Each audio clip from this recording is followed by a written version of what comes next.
Has this practice for the past 4 years that you've been this path that you've been going down, has it helped with any of the fear and the anxiety that you historically had experienced? Absolutely. Especially people have asked me, like, what is it like daily journaling for 4 years straight?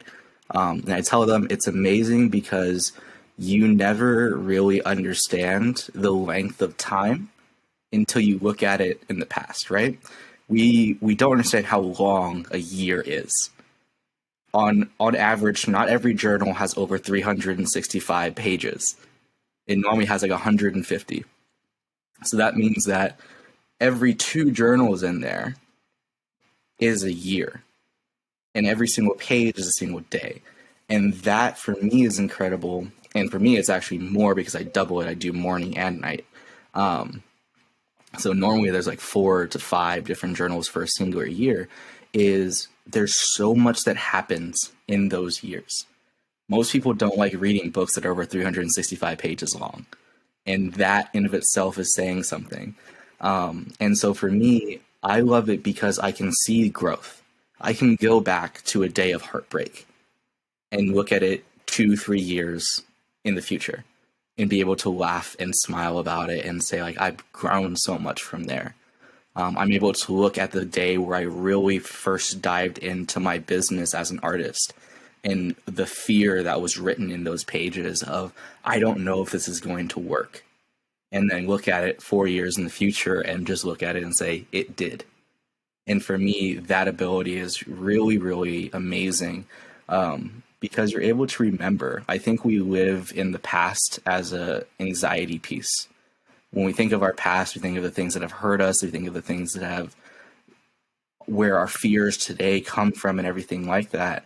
But we can look at the past in this really nostalgic way of, yeah, this kid 4 years ago who was thinking about becoming an artist and all the fear that he wrote inside of this book, you've done nearly everything you wrote that you wished you could do, which is amazing and really exciting. And so for me, I've always looked at it that way of when we start living more presently, when we start being able to experience ourselves here, the things that scared us in the past don't scare us anymore. When I work with students, I tell them that anxiety and depression are found in 2 very unique features in time, either past tense or future tense. And so we have a fear of the past, the abuse, the anxieties, the things that went wrong in our past, so we never want to do them again, and they scare us.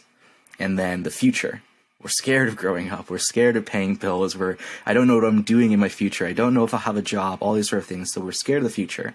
Where we normally don't see anxiety and depression show up as much, and the feelings involved is when we're present, when we're here, and we're focused on being here.